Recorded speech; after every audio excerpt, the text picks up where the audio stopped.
Alright, here we are. We're going to show you today the difference between the different splines that are on your clutch disc. Most cars will either have a 10 spline input shaft coming out of the transmission. This is your 10 spline, and this is your 26 spline, which is either a coarse spline or a fine spline when you go to order your clutch. So you'll want to, when you go to order your clutch, they're going to ask you that question, whether you have the 10 spline or the 26 spline. So you want to make sure you got the right one, because obviously when you go to install your clutch, this tool that we're using is what is on the front of your transmission. That's got to slide in there properly. If you try to put the 26 spline one in here, you're never going to get in, you're never going to line your clutch properly. I have laid out here two flywheels, and these are basically GM flywheels, but it's a similar situation when you get into a Ford product, and we're just going to show you the proper orientation of everything here.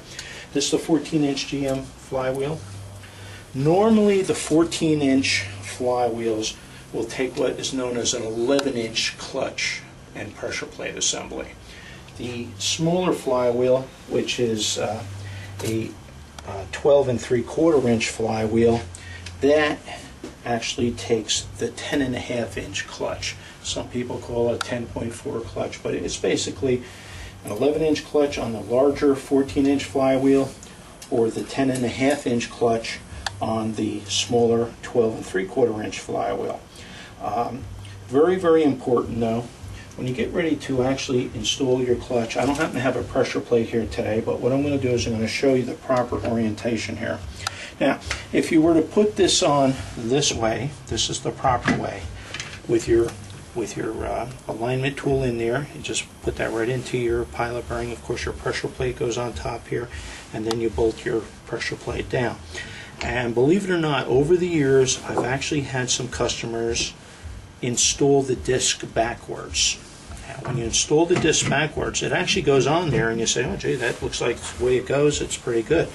One way of telling, when that goes on there, you shouldn't have any kind of clearance in between here. If you can take and hold this down and put a feeler gauge in there, obviously your disc is going to slip. You're going to burn that clutch out in a very short time. The proper way always to do it is, you have to have this spring mechanism here out towards your pressure plate. And when that's on there and that's down tight, you will not be able to put a feeler gauge in there. That's going to be too tight, because that's what's holding your pressure plate will hold that onto the engine, onto the flywheel, and that's what's going to engage everything properly. Also, if you have that on backwards, you will not be able to engage your transmission gear. As you go to put it in gear, it's going to go, you're not going to be able to engage. So that's very, very important. When you put that on there, you have that out towards the top. So we've gone over the splines, the different splines.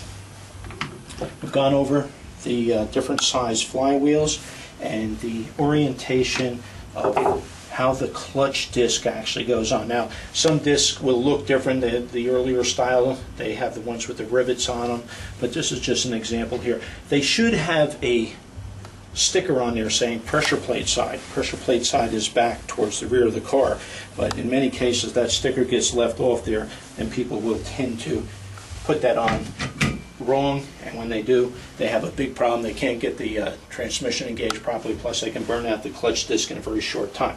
So basically, that pretty much concludes the clutch installation to the flywheels.